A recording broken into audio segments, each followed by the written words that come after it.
During the Second World War, the front lines were not always in far-off battlefields. They were in ordinary kitchens, gardens, and basements. Air raids, sabotage, even the threat of invasion turned every home into a potential fortress. And here's the remarkable part. These weren't trained soldiers. They were teachers, shopkeepers, factory workers. Yet they developed strategies that protected families in the darkest hours. If the same crisis happened today, would your home be ready? A house was more than shelter. It was a shield. Windows were taped in crisscross patterns, not just for blackout, but to stop glass from exploding into deadly shards. By 1940, this became so common that British authorities issued over 1 million instructional leaflets teaching people how to secure windows and doors. In rural areas, shutters were backed with sandbags, cellars doubled as bomb shelters, and food storage. Modern lesson: keep pre-cut plywood sheets ready for windows, sandbags for both floods and ballistics, and a reinforced basement door. Do you have at least one room in your home that could double as a safe shelter? Defense wasn't just about firepower, it was about time. Families created obstacles in their yards, thorn hedges, wire, even tin cans strung on strings, rattling in the dark. Every barrier forced intruders to slow down. Each second bought was a second to react. In occupied France, resistance families sometimes planted thick rose bushes beneath windows, simple but brutally effective.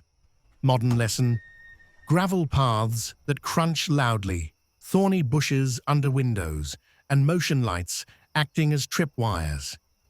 The principle hasn't changed. Force a threat to reveal itself before it's at your door. How long would it take a stranger to reach your front door without you noticing?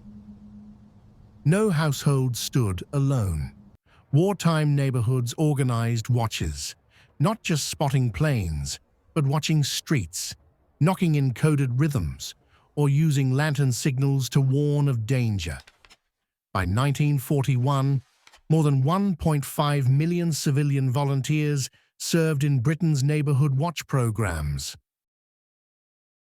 Modern lesson: connect with trusted neighbors. Two-way radios, simple text codes, even a whistle blast can revive that principle. Defense is strongest when the burden is shared.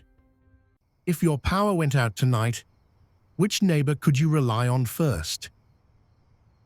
Sometimes, the smartest defense was invisibility. Families disguised homes to look abandoned, curtains drawn, gardens left wild. Valuables hidden beneath floorboards or buried in gardens. In occupied Poland, resistance families concealed food and radios inside false walls, just inches thick. Modern lesson: don't broadcast preparedness. Conceal supplies, disguise generators, avoid standing out with shiny gear. Sometimes the best defense is not being noticed at all. Does your home advertise wealth or preparedness without you realizing it? Firearms weren't always available or legal, so families relied on deterrents: reinforced doors, noise traps, sharpened tools, even boiling water kept ready on stoves. But the goal wasn't hand-to-hand fighting, it was hesitation. Anything that made an intruder second guess or waste time increased survival. Modern lesson: longer screws in door hinges, reinforced strike plates, and yes, even a loyal dog can act as both alarm and deterrent. Does your front door look like an easy target or a waste of time? Perhaps the most overlooked tactic was discipline.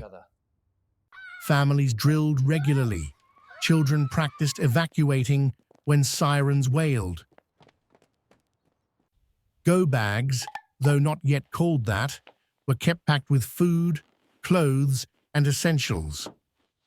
By the late 1940s, surveys showed that over 70% of London families could retreat to a shelter in under 2 minutes. Modern lesson: practice blackouts, run family drills, keep essentials ready to grab in seconds.